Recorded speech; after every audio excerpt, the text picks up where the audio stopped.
जी आज हमारा चैप्टर 12 का लेक्चर नंबर 18 है और आज एक बड़ा छोटा सा शॉर्ट क्वेश्चन है जिसका नाम है charging and discharging of capacitor. इसमें हमने कैपेसिटर को चार्ज भी करना है और उसको डिस्चार्ज भी करना है। एक बात याद रखें कि कैपेसिटर को अकेले चार्ज या डिस्चार्ज नहीं किया जा सकता, क्योंकि अगर हम अकेले कैपेसिटर को एक बैटरी के साथ अटैच कर देंगे ना तो कैपेसिटर हीट एनर्जी पैदा होने की वजह से, क्योंकि जब एकदम चार्जिंग स्टार्ट हो जाएगी तो कैपेसिटर ब्रेक भी हो सकता है। इसलिए ऐसी गलती कभी नहीं करनी कि आपने अकेले कैपेसिटर को बैटरी के साथ कनेक्ट कर दिया। ठीक है, तो कैपेसिटर को चार्ज या डिस्चार्ज करने के लिए एक पाथ चाहिए और वो पाथ रेजिस्टिव पाथ होना चाहिए, यानी ऐसा पाथ जो चार्ज के फ्लो को थोड़ा सा अपोज करे, और ऐसे पाथ को बोलते हैं रेजिस्टर। इसका मतलब है कैपेसिटर को चार्ज या डिस्चार्ज करने के लिए उसके साथ एक छोटा सा रेजिस्टर भी लगाया जाता है। ऐसा सर्किट जिसमें कैपेसिटर के साथ एक रेजिस्टर भी हो उसको बोलते हैं आरसी सर्किट। तो फर्ज कर लें मेरे पास एक कैपेसिटर है और साथ ही एक रेजिस्टर है जो उसके साथ कनेक्टेड है, और साथ हमने इस सारे अपरेटस को एक बैटरी के साथ अटैच कर दिए, और इस तरफ आप देख रहे हैं एक स्विच है और ये स्विच टू वे स्विच कहलाता है।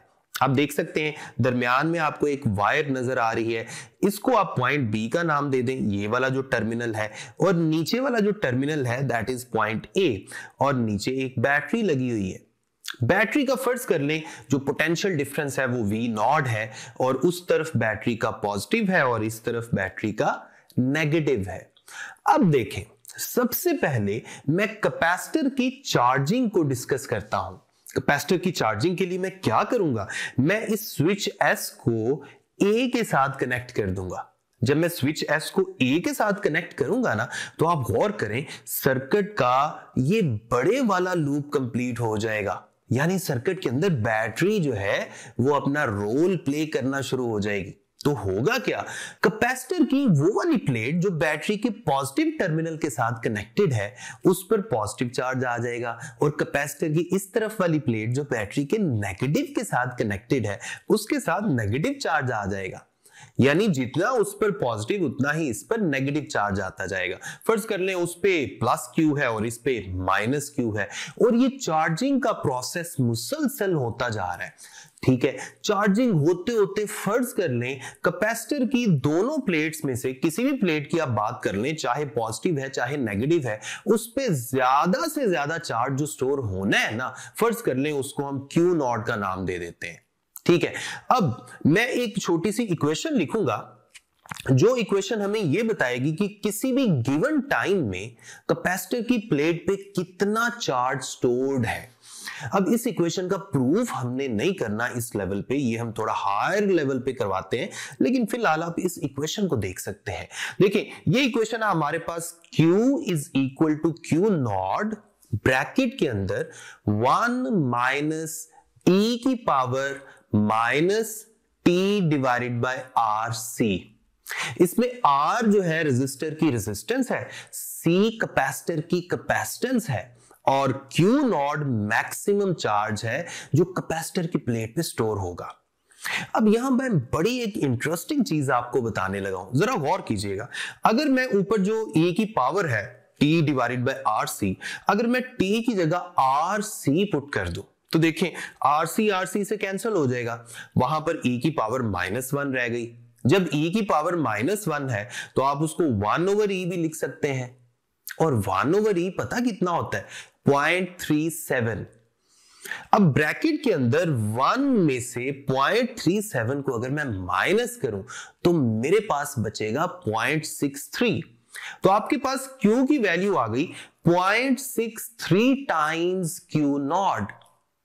अब आप गौर करें, आपने टाइम की जगह क्या पुट किया था, RC, तो आपके पास Q किसके इक्वल आ गया, मैक्सिमम चार्ज का 0.63 टाइम्स। इसका मतलब है इस वक्त कैपेसिटर की प्लेट पर कितना चार्ज स्टोर्ड है, 0.63 टाइम्स ऑफ मैक्सिमम चार्ज। यानी अगर मैक्सिमम चार्ज 1 कूलम है ना, तो 1 का कितना स्टोर है इस वक्त? 0.63, राइट। तो इसका मतलब है ये जो टाइम है इसको हम कोई नाम भी दे सकते हैं। पता है इसका क्या नाम है? इस टाइम को बोलते हैं टाइम कांस्टेंट, जिसकी वैल्यू मैंने RC पुट की थी। सो RC is the time during which 0.63 times of maximum charge is stored on any one of the plates of capacitor, और इस टाइम को बोलते हैं टाइम कांस्टेंट। सो हमारे पास टाइम कांस्टेंट का फॉर्मूला भी आ गया और टाइम कांस्टेंट की डेफिनेशन भी आ गई कि ये ऐसा टाइम है जिस टाइम के दौरान मैक्सिमम चार्ज का 0.63 टाइम्स चार्ज स्टोर हो जाता है कैपेसिटर की किसी भी प्लेट पर। आप इसको 0.63 टाइम्स ऑफ मैक्सिमम चार्ज भी कह सकते हैं और 63% ऑफ मैक्सिमम चार्ज भी कह सकते हैं, क्योंकि 63% ऑफ Q नॉट जो है वो भी 63 divided by 100 multiplied by Q not, उसका आंसर भी 0.63 Q नॉट ही आता है। तो चाहे 63% ऑफ Q नॉट कह दें या 0.63 टाइम्स ऑफ Q नॉट कह दें, बात एक ही है। तो ये तो था चार्जिंग का केस। अब मैं इसी चार्जिंग के केस को ग्राफ की शक्ल में भी डिस्कस करना चाह रहा हूं। फर्ज कर लें y एक्सिस पे हम चार्ज की वैल्यू ले लेते हैं, x एक्सिस पे हम टाइम की वैल्यूज ले लेते हैं, और यहां पर मैं 2 डिफरेंट RC सर्किट्स का ग्राफ ड्रॉ करने जा रहा हूं। और फर्ज कर लें कैपेसिटर में जो मैक्सिमम चार्ज हमने स्टोर करना है ना, वो है Q नॉट, और जो 2 डिफरेंट RC सर्किट्स है ना, इनमें हमने एक कैपेसिटर एक ही यूज किया है लेकिन रेजिस्टर 2 डिफरेंट यूज किए हैं।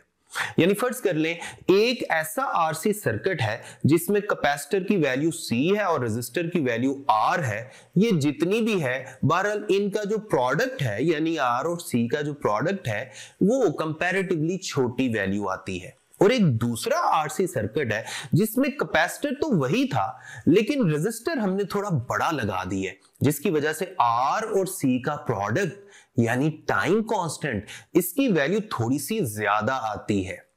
इन दोनों सर्किट्स का मैंने इकट्ठा ग्राफ ड्रॉ करना है, जो ग्राफ मैं अभी आपको बताने लगा हूं। y एक्सिस पे चार्ज की वैल्यूज, x एक्सिस पे टाइम की वैल्यूज, और मैक्सिमम चार्ज कितना है Q नॉट। तो मेरे पास 2 डिफरेंट ग्राफ आते हैं, गौर से देखिएगा। वो वाला सर्किट जिसका R और C का प्रोडक्ट थोड़ा था, उसका जो ग्राफ है ना वो थोड़ा ज्यादा बेंड होता है। जरा गौर करें, जो ज्यादा बेंड वाला ग्राफ है ना, ये उस सर्किट का ग्राफ है जिसका RC थोड़ा था और ये जल्दी पीक पे पहुंच गया है, यानी ये जल्दी Q नॉट पे पहुंच गया है, यानी कैपेसिटर जल्दी फुल चार्ज हो गया है। लेकिन दूसरा सर्किट जिसका RC यानी R और C का जो प्रोडक्ट है वो ज्यादा था, यानी टाइम कांस्टेंट की वैल्यू ज्यादा थी, उसका ग्राफ देखिए आहिस्ता आहिस्ता बेंड हो रहा है और ये थोड़ा देर से पीक पे पहुंचा है। अब जरा गौर करें, अगर मैं Q नॉट का 0.63 टाइम्स लूं तो वो नीचे एक पॉइंट आ जाएगा ग्राफ पे, y एक्सिस पे आप देख सकते हैं। इसको अगर मैं सीधा हॉरिजॉन्टली ग्राफ के साथ मिलाऊं तो जिस ग्राफ का टाइम कांस्टेंट कम था, अगर उस ग्राफ को आप सीधा x एक्सिस से मिलाएं तो आपको टाइम कांस्टेंट की वैल्यू आ जाएगी, क्योंकि x एक्सिस पे तो टाइम की वैल्यूज थी। तो ये जो भी आंसर आएगा ना, इसे हम कहेंगे time constant of that circuit. ठीक है। अब दूसरा ग्राफ जो आप देख रहे हैं, जो थोड़ा बेंड है यानी जो कम कर्व है, या जिस ग्राफ में पीक वैल्यू देर से आ रही है, उसको जब आप एक्स एक्सिस से मिलाएंगे ना तो यहां गौर करें टाइम की वैल्यू ज्यादा आ रही है। क्यों ज्यादा आ रही है? क्योंकि ये ऐसे ग्राफ का ऐसे सर्किट का ग्राफ है जिसका R और C का प्रोडक्ट ज्यादा था। तो रिजल्ट ये निकला कि अगर टाइम कांस्टेंट कम है तो कैपेसिटर जल्दी चार्ज हो जाएगा और उसका ग्राफ ज्यादा बेंड होगा, और अगर टाइम कांस्टेंट ज्यादा है तो उस ग्राफ की बेंडिंग थोड़ी होगी और कैपेसिटर देर से चार्ज होगा। दोनों ग्राफ्स आपके सामने हैं। अब हम बात करने लगे डिस्चार्जिंग ऑफ कैपेसिटर की। डिस्चार्जिंग कैसे करेंगे? देखें, दोबारा से मैं वही सर्किट लेके आता हूं। उसी सर्किट में देखें, पहले मैंने क्या किया था, मैंने कैपेसिटर को चार्ज करने के लिए स्विच को कनेक्ट किया था ए के साथ, तो बड़े वाला लूप एक्टिव हो गया था। अब मैं पता क्या करूंगा, अब मैं स्विच को बी के साथ कनेक्ट कर दूंगा। तो गौर से देखें, ये जो नीचे बैटरी वाला टर्मिनल है, ये पॉइंट ए, ये ओपन हो चुका है। इसका मतलब है बैटरी सर्किट से निकल चुकी है, बैटरी का सर्किट में कोई रोल नहीं है। अब कैपेसिटर चूंकि पहले फुल चार्ज हो चुका था, उस तरफ पॉजिटिव प्लेट बन गई थी, इस तरफ नेगेटिव चार्ज आ गया था।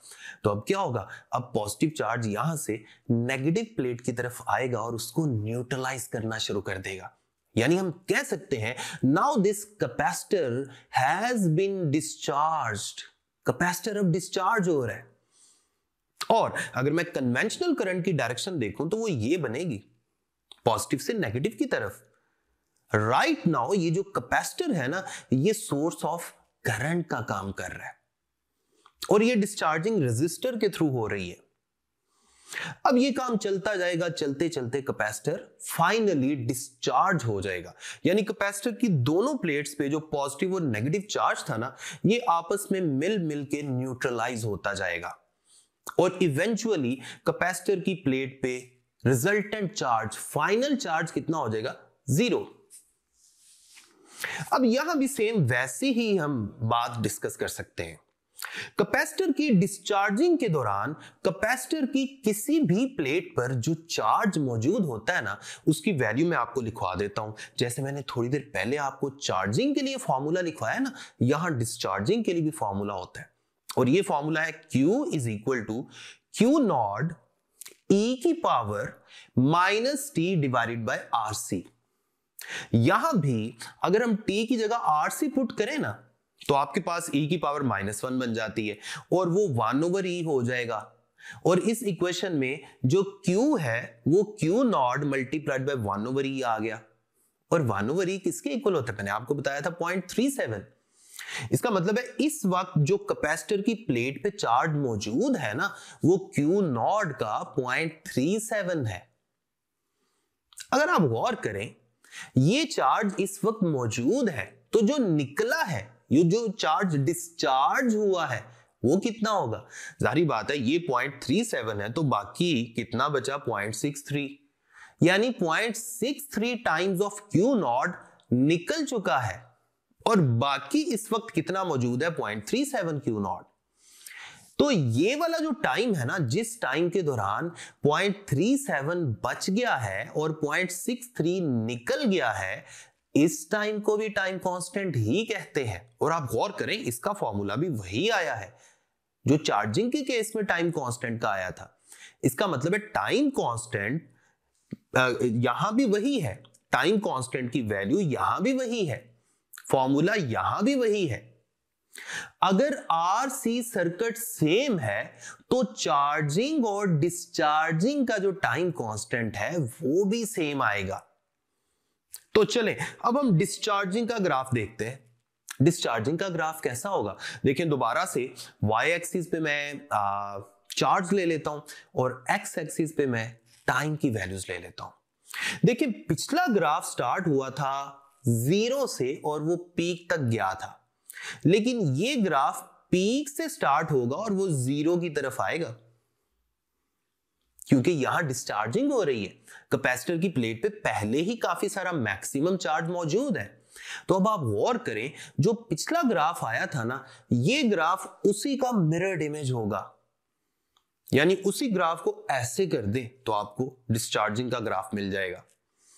तो जिस स्मॉलर RC वाले सर्किट का ग्राफ पहले आपने चार्जिंग वाला देखा था, अगर मैं उसी को उल्टा दूं तो मुझे डिस्चार्जिंग वाला ग्राफ मिल जाएगा।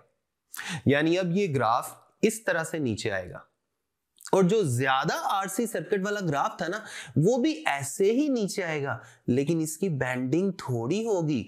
और जो थोड़े RC सर्किट वाला ग्राफ था ना, उसकी बेंडिंग यानी कर्व ज्यादा होगी। आसान अल्फाज में, थोड़े RC सर्किट वाला जो ग्राफ है वो जल्दी 0 पे आ जाएगा, यानी वो कैपेसिटर जल्दी डिस्चार्ज हो गया। और लॉन्गर या ज्यादा RC वाला जो सर्किट था ना, उसका ग्राफ कम बेंड है, यानी कैपेसिटर देर से डिस्चार्ज होगा।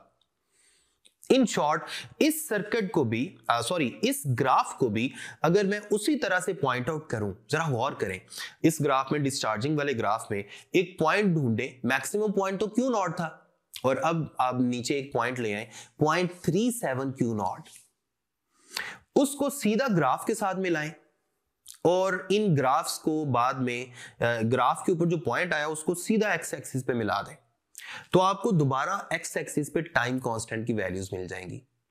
तो जिस सर्किट का आरसी थोड़ा था उसका टाइम कांस्टेंट भी थोड़ा आ रहा है और वो जल्दी डिस्चार्ज हो रहा है, और जिस सर्किट का आरसी ज्यादा था उसका टाइम कांस्टेंट भी ज्यादा आ रहा है और वो देर से डिस्चार्ज हो रहा है।